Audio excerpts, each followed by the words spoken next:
little ones, the Sleep Manual Podcast. Hi everyone and welcome to our podcast, The Sleep Manual. I'm Amanda. And I'm Nikki. And we are the OG creators of online sleep programs. Little Ones is the home of baby and toddler sleep solutions, and we absolutely love helping families regain their sleep. Visit us at our website, www.little-ones.co, or find us on the App Store. Today, we are exploring the topic of nap transitions. Now, What on earth does that even mean, Nikki?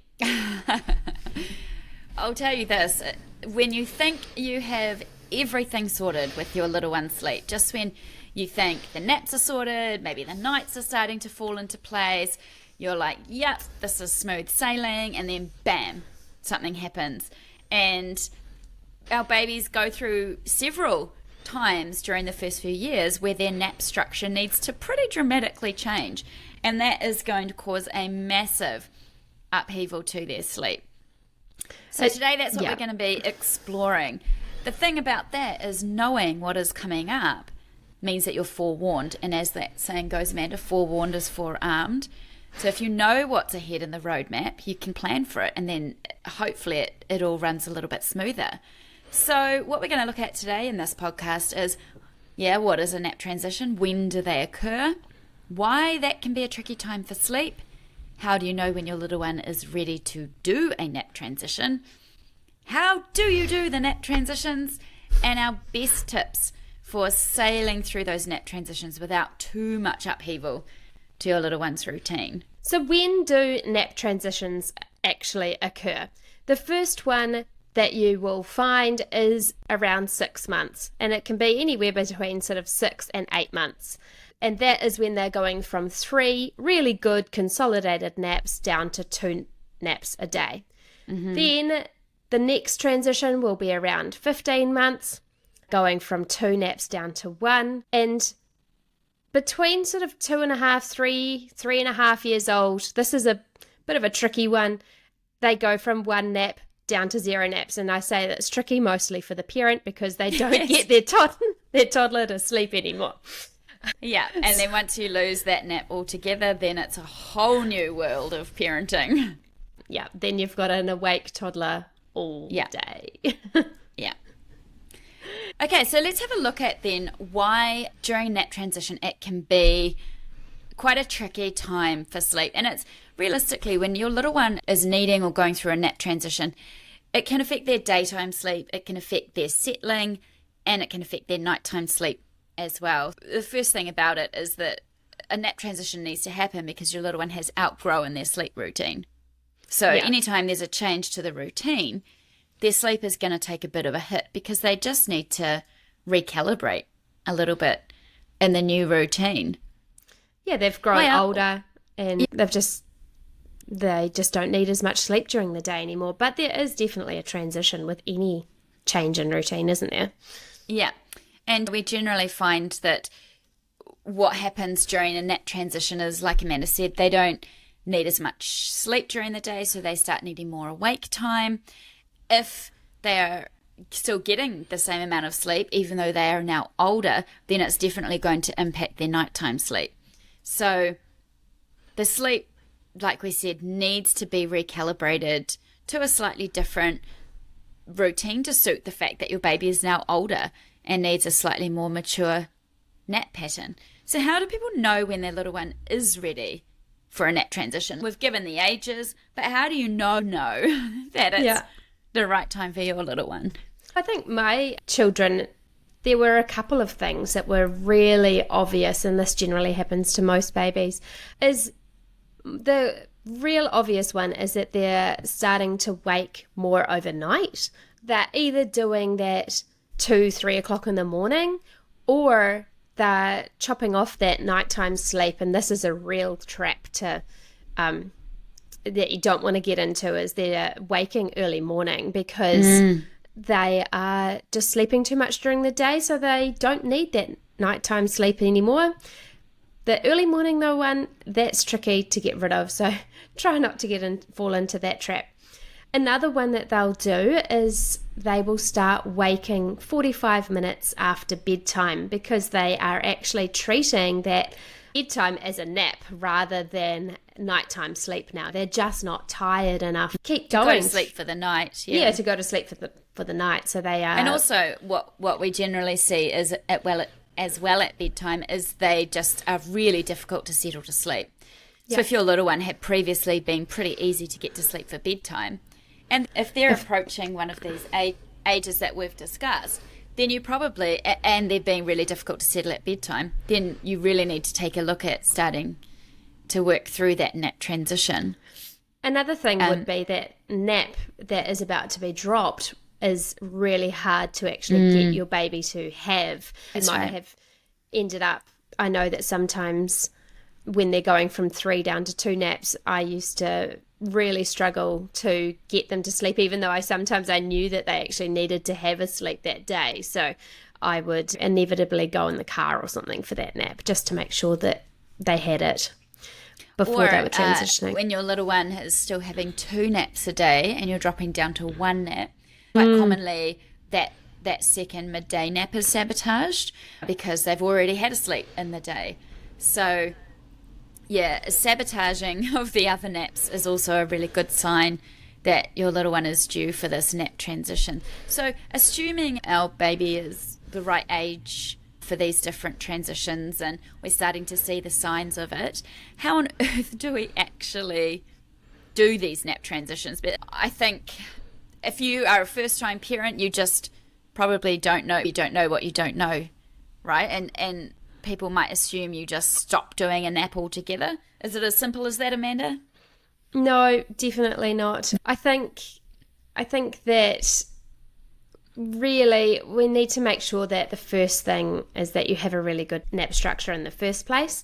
It's really obvious to see different things happening during a day if you know that your baby usually would sleep and go to sleep really well here, and now they're not going to sleep. Suddenly they don't. Yeah, and suddenly they don't. Or if they've been sleeping through the night and now all of a sudden for 3 or 4 days in a row they've woken at 2 o'clock in the morning, which is unusual for them. So I think that's a really good place to start. Yeah, is have a really age-appropriate nap structure in place. So the way that we like to structure our naps and the way that we've written it in our sleep programs is we started with the naps that a child needs when they're about to lose their naps altogether. So we looked at a 3-year-old. We went, okay, so this child's ideally having a nap around the middle of the day. We know that's the nap that's going to stay the longest. So that's the nap that whatever age your baby is at the start, they're going to keep this nap the longest. So we don't want to move that nap until we absolutely have to. So we aim always right from the start, right from very young, for a really long restorative sort of 2-hour sleep across the middle of the day. And then when you have that locked in, you have that good nap in place, we put the other naps on either side of it so that our nap structure with little ones is, if your baby's still on 3 naps, it's a shorter nap in the morning. It's that long nap in the middle of the day, and then it's a shorter nap in the late afternoon. Of course, that late afternoon nap is the one that vanishes first. You're still left with the other 2. The morning nap is the next one to go. You're still left with that lunchtime sleep, and then that's the last one to go. So like Amanda said, having a really good nap structure like that in the first place makes everything so much easier, because you're just tweaking, you're not restructuring every single nap every time, which is way harder on your baby's circadian rhythm than doing it this way.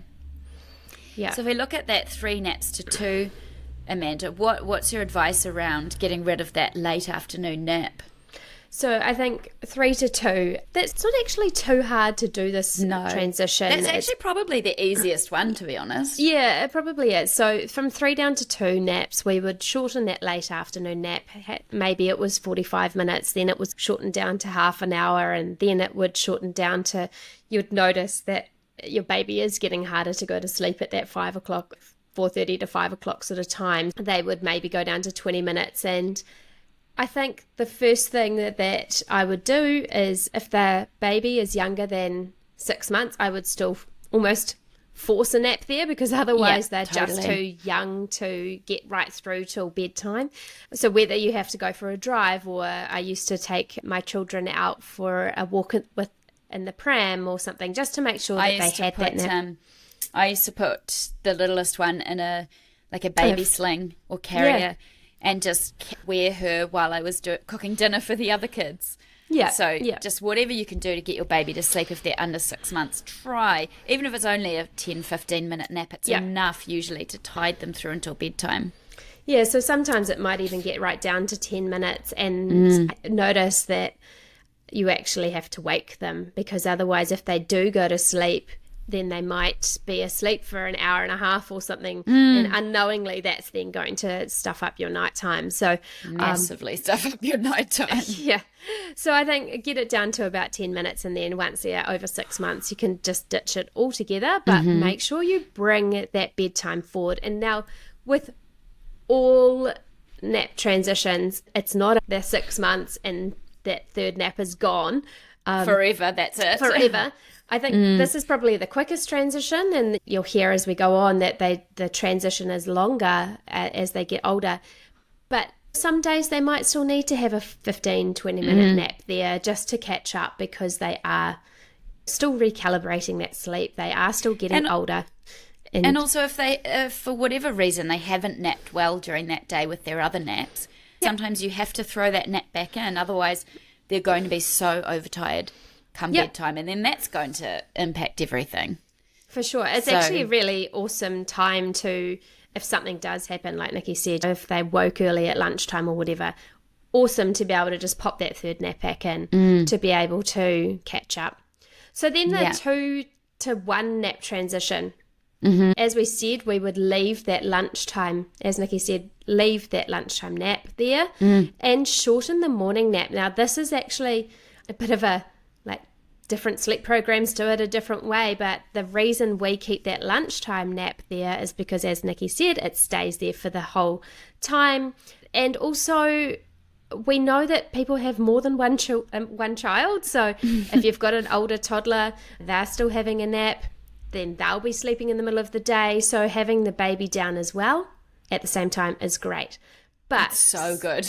Some programs will have the longer morning nap, so just depends on how you're doing it, but we have that lunchtime nap and we shorten the morning nap. That's over quite a longer period. Realistically, you're shortening that morning nap for quite a few months in the lead up to this nap transition. By the time a sort of 12 to 15 month old is ready for this transition, they're probably only having a sort of half hour, 20-minute morning nap anyway.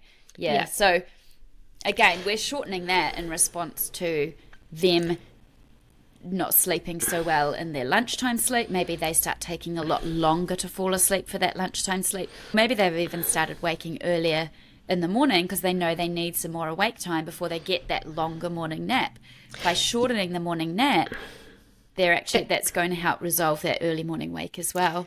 And it protects us against having an early morning wake as well, because the baby knows that they actually don't get to catch up at the first nap of the day. So they will unknowingly have to sleep through the morning. Later in the morning to get through the day.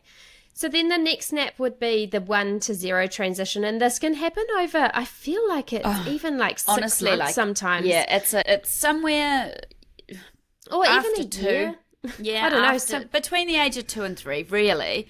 Closer to 3 years old. And this is the thing. There's other things that occur during this period. There's separation anxiety peaks just before your little one turns 2. There's a whole lot of developmental stuff. There's nap refusals that are going to be happening before this. We would never, ever, ever suggest to anyone that their baby completely drops a nap until they are as close to 3 as they can get. I think so. They just need that sleep.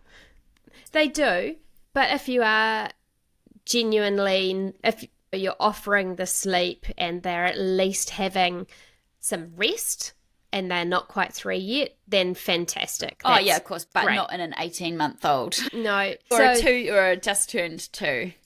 Yeah, I think they'll definitely start trying to refuse naps, but I think as they get older, they'll almost know. If they're in a good routine, they'll know when they're tired. And both of our children used to go and get their comforter and take and say, I need to have a nap, and go and lie down, because they just knew that they were tired. That's right.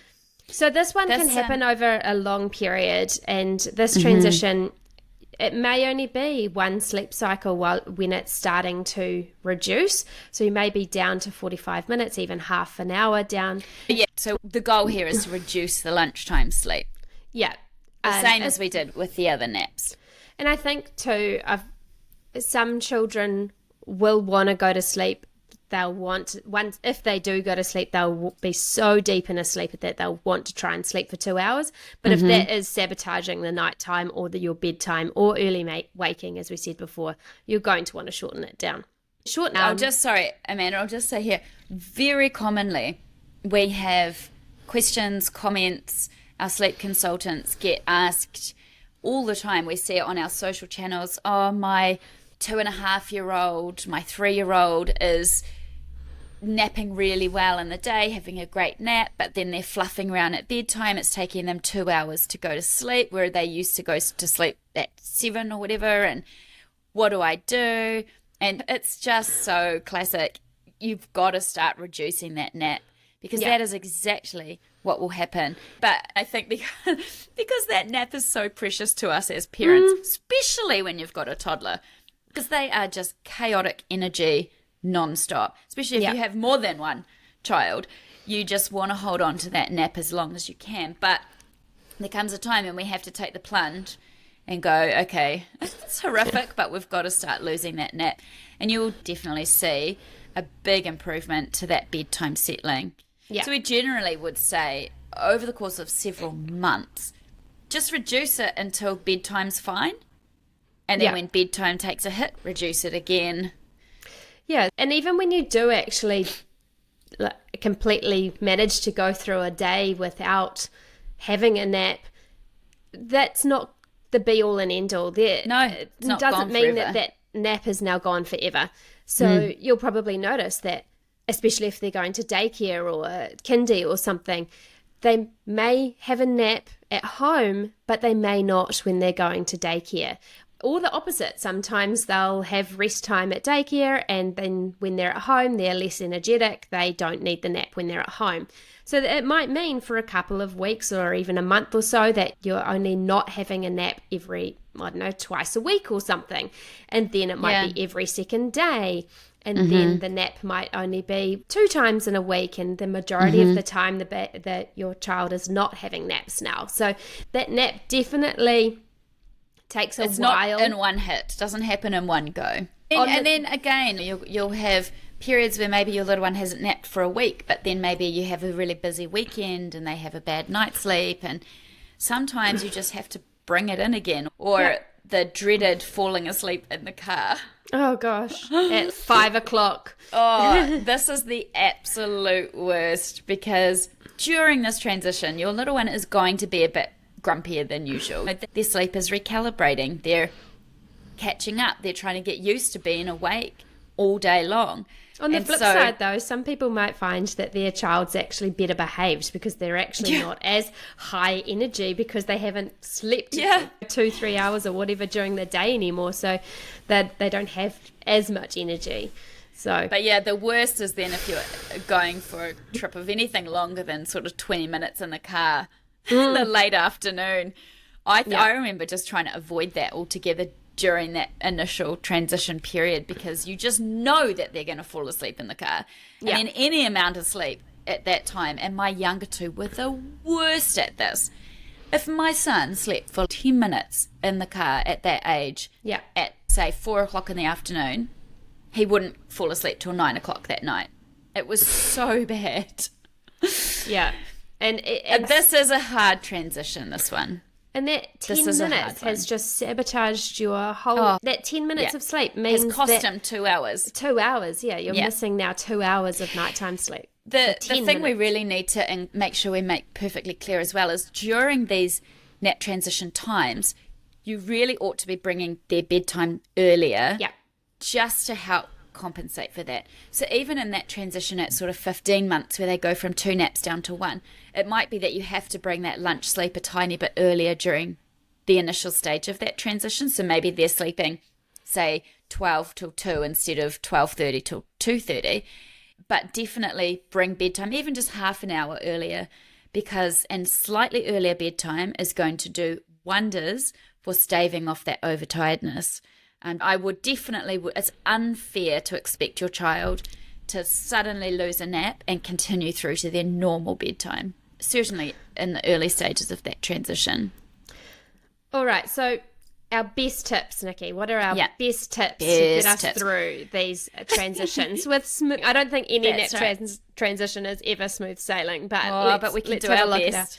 Yeah, just knowledge is power. So educate yourself on what your little one's nap structure should look like now and what the new one should be. So you know exactly what you're walking into instead of just waiting for it all to hit the fan, so to speak, and then go, oh, what do I do now? Yeah. So educate yourself. Obviously, we are here to help, and inside our app, you can find all of these, the ideal routines and everything all completely mapped out for you. So that definitely makes it all so much easier. Yeah, and you can skip forward and have a look at what you're aiming for eventually and what sort of age range you're looking at having that transition over. The next thing I think would be patient with your little one as they adapt to their new nap structure. It's not just all of a sudden they're 6 months, that means 2 naps now. It's definitely some days there will be a nap. It's a process. Some days the nap will be longer, even though it used to only be 10 minutes, or sometimes it will be gone altogether. There's definitely also going to be off days where nothing seems to go to the plan, especially with a toddler. And if they are trying to go down to no naps, there's going to be a few off days. Ruined it all if you have these off days. You just restart tomorrow.